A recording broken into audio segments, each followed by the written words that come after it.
You are Locked On 49ers Postcast, part of Locked On Sports San Francisco on the Locked On Podcast Network. Your team every day.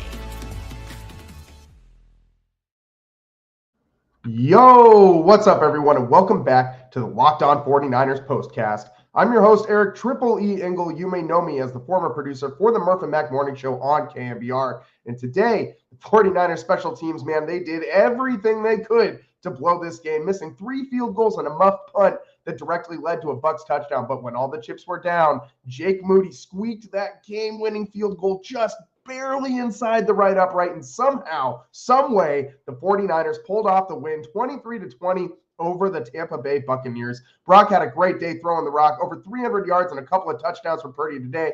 And of course, the game-winning drive at the end of the day where he was absolutely perfect. He was helped out big time by the return of CMC and the return of the RAC, the Rack Bros. I mean, the yards after catch, I mean, it was a big deal in today's game. Not a coincidence that the offense looked more like itself than it has at any point this season with CMC back.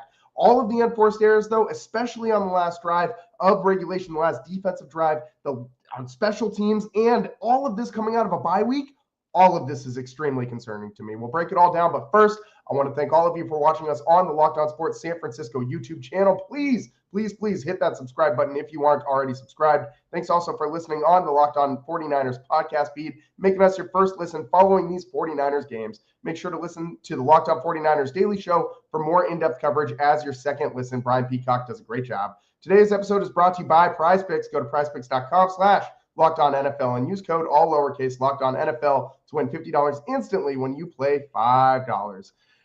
And man, the big story today, yes, Jake Moody did hit that field goal at the end of regulation, but my God, the special teams unit today accounted for, it was a 16-point swing. The 49ers should have had this game in the bag, but the 3 missed field goals that were all makeable. I mean, one was from 50, one was from 49, and one was from 44. All 3 of those are well within Jake Moody's range.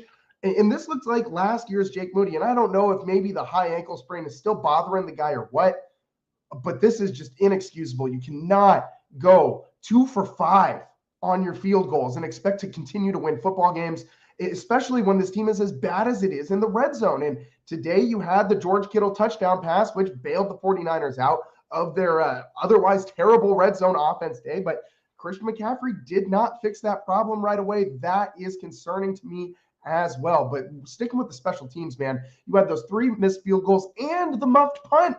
How many times are we going to have to live through this as 49ers fans, man? This is just painful. The 49ers special teams has been just atrocious, god-awful, dumpster fire status all season long. I mean, the game they lost to the Rams could have been in hand if the special teams just did their job and didn't give up big kick returns.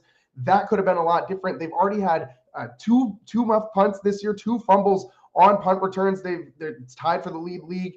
They've had a fumble on a kick return as well. I mean, punt return wise, they did have that big one at the end of the game, and that was a big lift for the 49ers right before they scored on that must score drive. They got a 30-yard punt return on what was otherwise a great kick that would have pinned the 49ers inside their own 10. And man, that was a big deal. But the 49ers, this game was not a solid one. I mean, that defense, the last drive of the game, they gave up a ton of yards, a ton of penalties, and that muff punt led directly to a touchdown for the Bucs. That was 16 points the 49ers just gave away, the 7 off the muff punt and the 9 off the field goals. This game should have been well within the 49ers' grasp the entire time. That it really shouldn't have been as close as it was. And it's another week where the 49ers lose in the second half.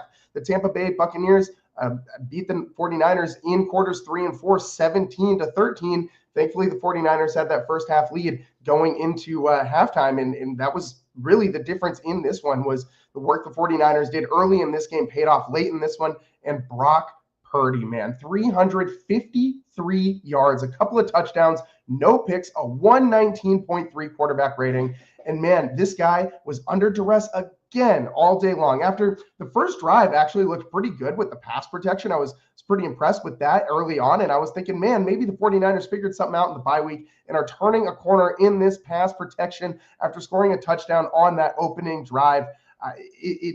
Ricky Pearsall, by the way, on that opening drive. What a story for this guy. 46-yard touchdown reception. I mean, a couple of weeks ago, this guy was fighting for his life after getting shot in the chest in Union Square in San Francisco, and now he's out here taking 46-yard house calls from Brock Purdy. This is amazing and absolutely, like, if you don't feel good about this story, you're not a human being. You must be from outer space or something, or just dead on the inside. I don't know, man. But Ricky Pearsall, this guy, just one of the best stories of any team in the NFL this season. He was awesome today, including not only just that 46-yard reception, but a couple huge catches on that final drive for Brock Purdy. Pearsall ended up with 73 yards today, second leading receiver for the 49ers on 4 catches, an 18.3 yard per catch average, and that touchdown. He had 6 targets. Pearsall really solid for the 49ers in some big moments today.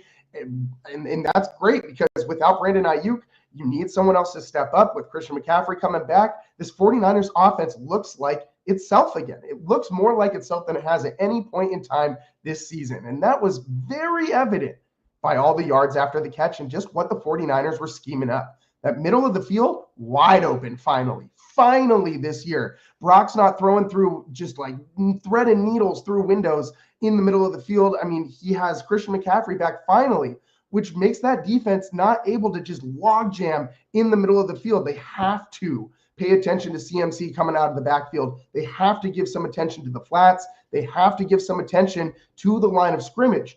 And that leaves a lot of space in the middle of the field for George Kittle, for Ricky Pearsall, for Deebo Samuel, for all these guys to go to work. And that's exactly what they did. Juwan Jennings, too, with a great day as well for the 49ers. He was just as important as Pearsall on that final drive. What about Juwan Jennings, that great move on the sideline? He tried to do it. He had 2 catches. That first catch that he had, he almost pulled off the same exact move that he did on the second one, where he kind of caught it going towards the out of bounds marker, and he just kind of tried to stop right at the last second when the defender pulled up and figured he was going to run out of bounds. Tried to turn it upfield on that first catch, didn't quite work out, just barely stepped out of bounds. But the second one turns it upfield, gains an extra like 10 yards. Niners get up, clock the ball with 3 seconds left, and man, they got just inside, just barely close enough for Jake Moody, because man, I really did not trust Moody to hit from if the line of scrimmage was at the 30-yard line. That would have been hard. 30 yards or further, that would have been really hard for Moody to hit, I think, with the day he was having. And Juwan Jennings did his guy a big favor by just getting that much closer to the end zone and making that kick a little bit easier for Jake Moody. And man, this one was just an adventure all day long. The 49ers in the red zone again, not really able to get too much going, not staying on schedule. Negative plays in the red zone were really hurting the 49ers today, and they had to settle for field goals a couple times. However, there was one instance where the 49ers did get into the end zone, and that was when Brock Purdy found George Kittle at the end of the scramble drill in the corner of the end zone that was in the fourth quarter, at the start of the fourth quarter. So up until that point, the 49ers had really been bad in the red zone again. And this was something that we thought would be fixed a little bit with the return of Christian McCaffrey, and it just really wasn't. By the way, we should go over what McCaffrey did today. He had 13 carries, 39 yards, just 39 yards, and an average of 3 yards per carry for CMC. Not what we're used to seeing, a long of 13 from him. Receiving, he did have that one massive catch, that 30-yarder that Brock was just, I mean, I don't even know how they completed that play. The pass rush came through the middle of the line unabated and hit Brock right away. And Purdy, as he's falling backwards, just lofts one up. I mean, it kind of reminded me of a Jimmy Garoppolo hospital ball, except this one was placed so perfectly that it hung up in the air for so long. It seemed like no matter what happened, no matter where that ball was, when he released it, I thought, oh, this is trouble. And somehow, some way, Christian McCaffrey is the only person around when that ball comes down out of the air. It somehow landed in between the linebacker and the safeties. That was just an amazing throw from Brock Purdy. I have no idea how he did that. I've never really seen such a perfectly placed ball on such like a weird little like pop-up loft that he threw out there for McCaffrey, and just gave him so much time to go and run underneath it. And, McCaffrey, meanwhile, makes a great move on Levante David. And Levante David, to his credit, one of the best linebackers in the NFL, thought McCaffrey was going to head out to the flat, and McCaffrey with a great little stutter step got Levante David leaning and just blew right by him on the wheel route.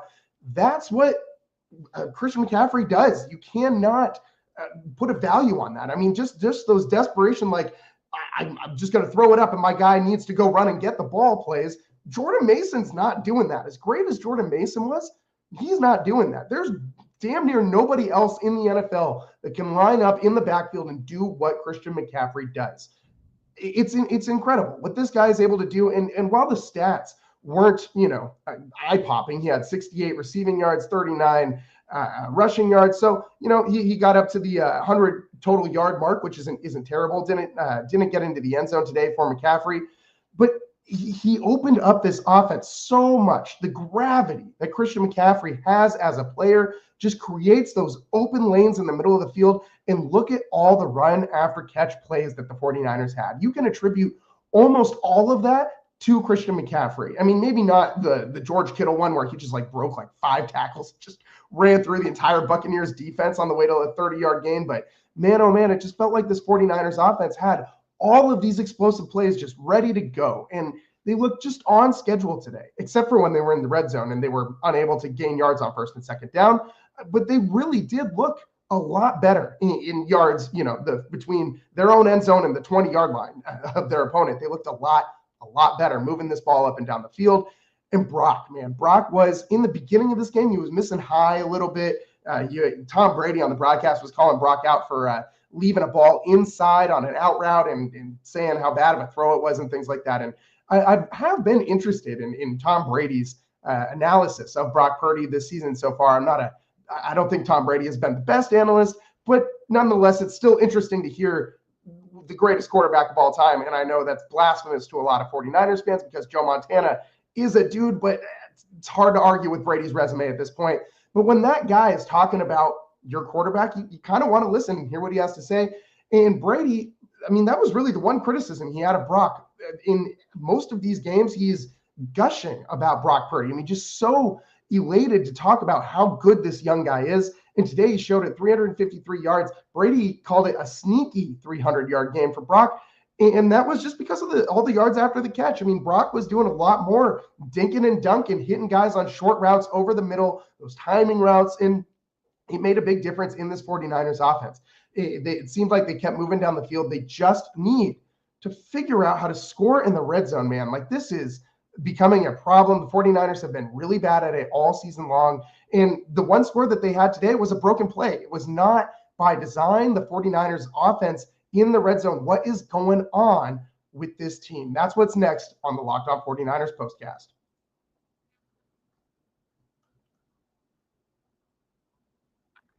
Today's show is brought to you by 5 Hour Energy. Our friends over at 5 Hour Energy know that being a passionate football fan isn't just a hobby, it's a way of life.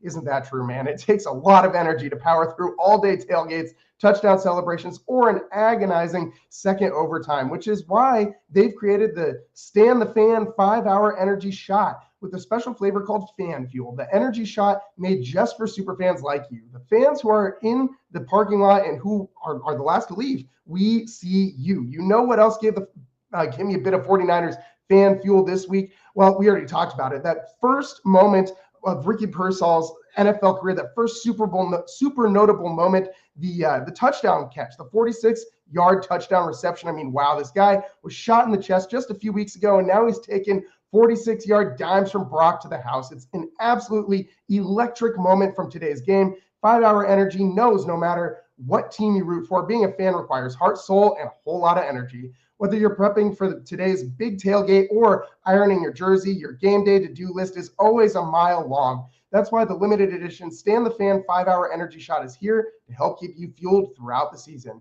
What's your fan fuel this week? Whatever it is, do it with a 5 Hour Energy. Available on 5hourenergy.com, shipped nationwide.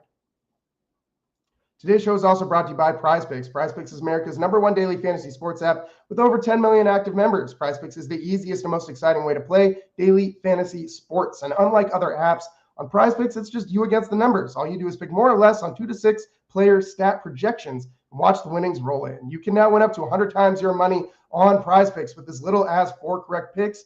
You can turn $10 into $1,000. PrizePicks invented the flex play, which means you can still cash out if your lineup isn't perfect. You can double your money even if one of your picks doesn't hit.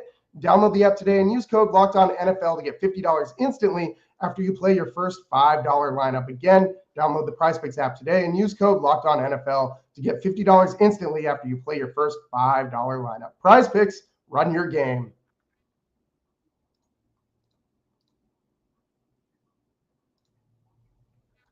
Welcome back to the Locked On 49ers postcast. I'm your host, Eric Triple E Engel. Today, the 49ers hold on to win 23-20. That last second kick by Jake Moody to win this game. But it really didn't have to come down to that. There are so many ways this 49ers team could have won this game. And we already talked about all of the special teams blunders today and how big of an issue that was for the 49ers. 16-point swing in favor of the Tampa Bay Bucks. But also the red zone. Man, the red zone has been such an issue for the 49ers. If you were able to just turn one of those trips that just resulted in a field goal into a touchdown, then this doesn't even end up this close at the end of the game anyways. I mean, the 49ers had so many opportunities on offense today where they were just rolling right down the field. And as soon as they got into that 20-yard, 10-yard away from the end zone area, they just stopped. It's like someone pulled the e-brake on this offense, man. And I'm not going to just lay all of the blame on Kyle Shanahan, but I do need to see some more creative play calling in the red zone because it feels like it's very predictable, very vanilla, and just like when do you use those words to describe a Kyle Shanahan offense? Almost never. And it just feels like I can tell you how every single one of these end zone trips goes or red zone trips goes.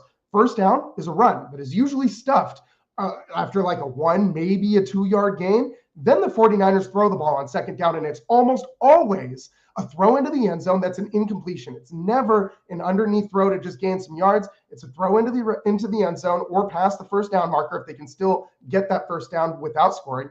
And it's always incomplete. It's always incomplete. They never run the ball on second down. And if they do, they usually don't get any yards anyways. Their inability to run the ball and stay on schedule on first and second down puts them behind the sticks in third down and forces them to have to throw again into the end zone on third down. And you just put everybody back there, line them up along the goal line, and you just wall up. And that's exactly how every team has been defending the 49ers. And they're just not able to get the ball in there. The offensive line is losing at the point of attack in the red area. And they got to start figuring out ways to get the offense in motion before that ball is snapped. Like you have so much creativity with Shanahan and all the motions that they use and the bootlegs and the play action. We don't see that in the red zone. We just haven't been seeing those things nearly as much in those tight areas. And you don't have Brandon Ayuk, who has been a really solid red zone target for Brock Purdy in the last couple of years. He's really good at getting open in small spaces. But you still got George Kittle. The guy's huge, and he's a massive target in the red zone. Deebo Samuel isn't the best route runner, but uber athletic. You can find him a way to get the ball underneath, let him make some plays, make some happen, make a guy miss. Maybe he'll get in. Christian McCaffrey, I need him to get the ball in space in the red zone. We didn't really see that. They did try to hand it off to him a couple times, but I need more than an inside zone run from Christian McCaffrey in the red zone. I need to see Brock Purdy getting out in those bootlegs and those using that play action and giving him the opportunity to pull it down and run or throw it over the top of the defense. Use those legs to create some chaos in the defense. And that's not what we've seen from Kyle Shanahan. Look at the one play the 49ers did score on in the red zone. It was that George Kittle touchdown reception. How did it happen? It was a broken play, but what got George Kittle open was Brock Purdy using the legs, scrambling out of the pocket, and George Kittle walling the defender off with his big old body, using that big body, and going up for the reception in the corner of the red zone. Or in the corner of the end zone. Brock Purdy threw a perfect ball on that play, and he threw a lot of perfect balls tonight, to be honest. But it was the legs, it was all the chaos before the throw that really set up that touchdown. And I need Shanahan to go and like create some of that chaos with his play calling, not just rely on Brock Purdy and George Kittle to turn a broken play into a touchdown. This play was a big play in momentum for the 49ers. It was a massive touchdown for them. It was gave them a 20-17 lead after they had fallen behind. It was, massive play for the 49ers in this game right after the fourth quarter started. And it was that same drive where Brock found CMC on that 30-yard pass on the wheel route. It was just an unreal drive that Brock just made things happen all drive that in that fourth quarter.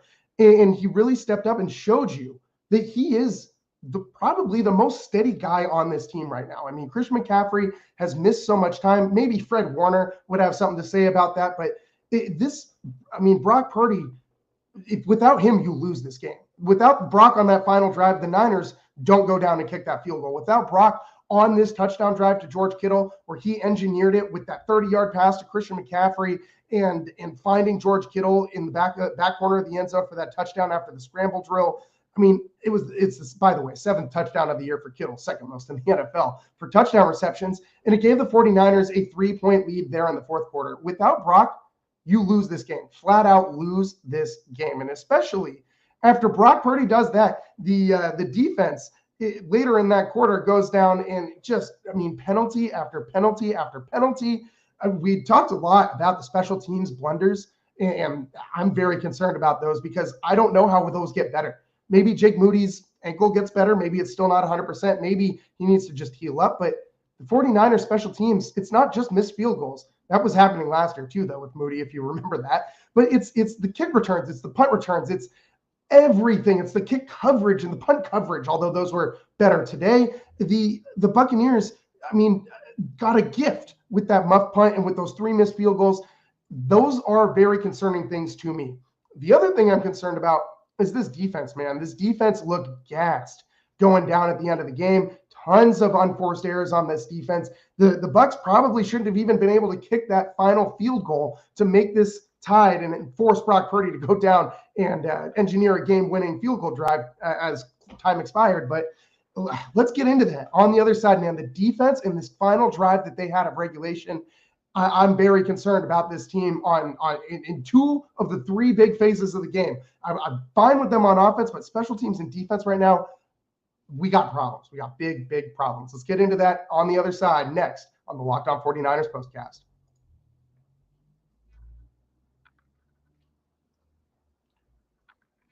Today's show is brought to you by Omaha Steaks. Nothing delivers comfort and joy quite like the unrivaled quality and taste of Omaha Steaks. This year, skip the holiday hustle and bustle and save 50% off gourmet gifts site-wide at omahasteaks.com. Plus, get a $30 reward card when you shop early and score an extra $30 off with promo code NFL. With 5 generations of experience, they consistently deliver the world's best steak experience. And the gifting experts at Omaha Steaks have made it easy to deliver the perfect gift with thoughtfully curated gift packages starting at $89.99.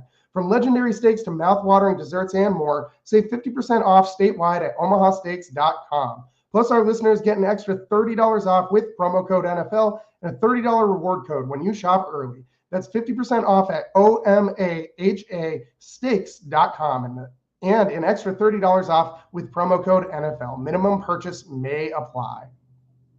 Today's show is also sponsored by FanDuel. Get ready to tackle the NFL action with FanDuel, America's #1 sportsbook. Because right now, new customers can bet $5 and get $150 in bonus bets if you win. The FanDuel Sportsbook app gives you everything you need to place bets live on NFL, all in one place. So when you get a hunch in the middle of the game, you can check out the latest stats, view live play-by-play, and so much more on the same page where you place your bets. Just visit FanDuel.com to join today. You'll get started with $150 in bonus bets if you win your first $5 bet. That's FanDuel.com. Never waste a hunch and make every moment more with FanDuel, an official sportsbook partner of the NFL.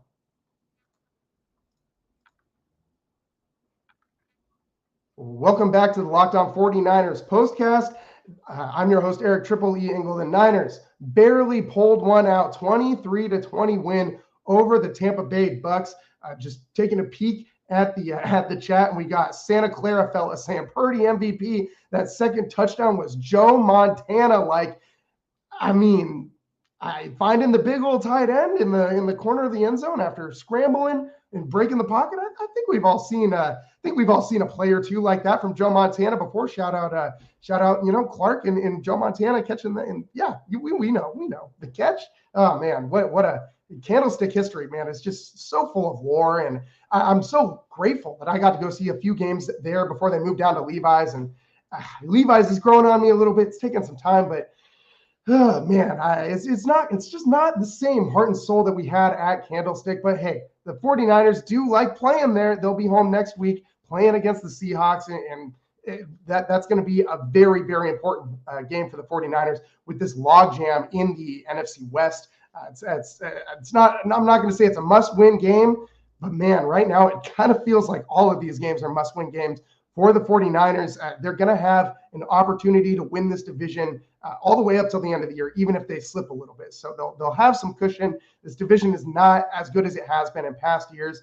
But one thing that can't keep slipping if the 49ers want to win this division is their defense. This defense has not been nearly the same this year as it has been in years past. I mean, last year it took a step back from the year prior, and this year it took yet another step back, it feels like.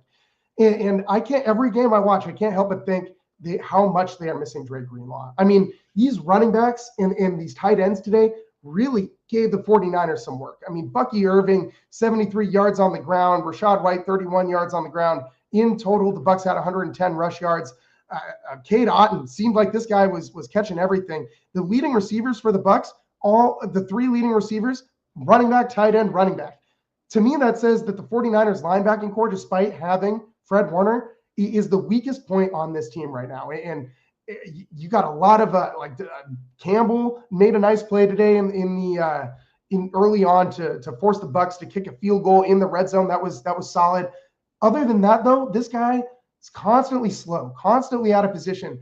On the Bucky Irving rushing touchdown, you saw Fred Warner literally pushing him, trying to get him into position because he reacted slowly. And you see Fred Warner trying to push Campbell towards the sideline while Fred's trying to stop the cutback from the running back.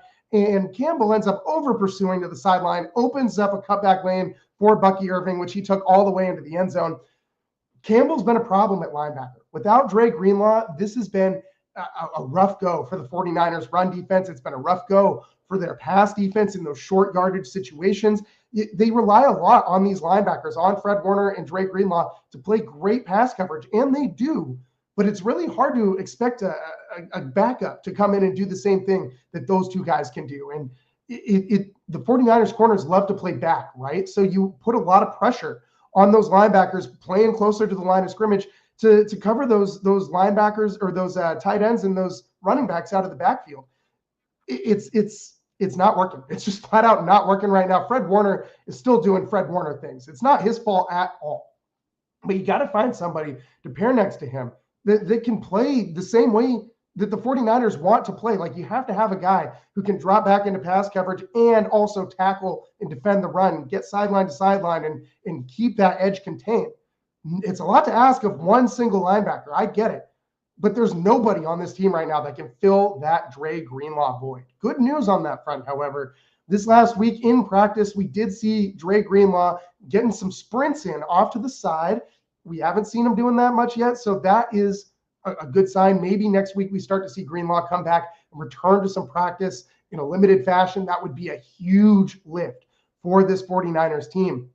But it's not just the linebackers, man. Like the defensive line, Nick Bosa was obviously hobbled today. He looked exceptionally slow. I've never seen Bosa look that slow in an NFL game. I think that they primarily used him as a decoy, even though he did get to Baker once tonight. I mean, Nick Bosa loved that. He and Baker have been going at it back since their college days. So, Nick Bosa loved getting himself a sack on Baker Mayfield.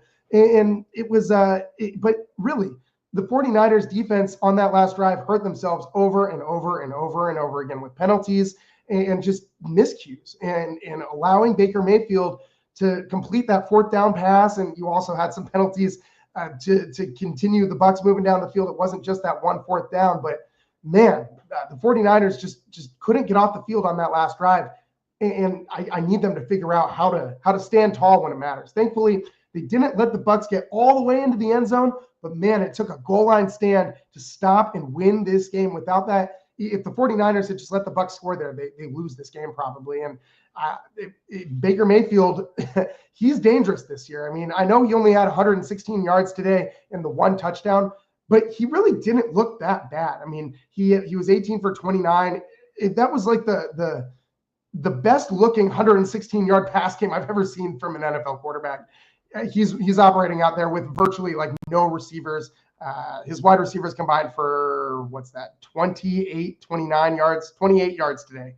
Sheesh, that's bad, man. So they have all those injuries over there in Tampa, but Baker has been playing excellent this year. The 49ers did a decent job of limiting that all the way up until that last drive, man.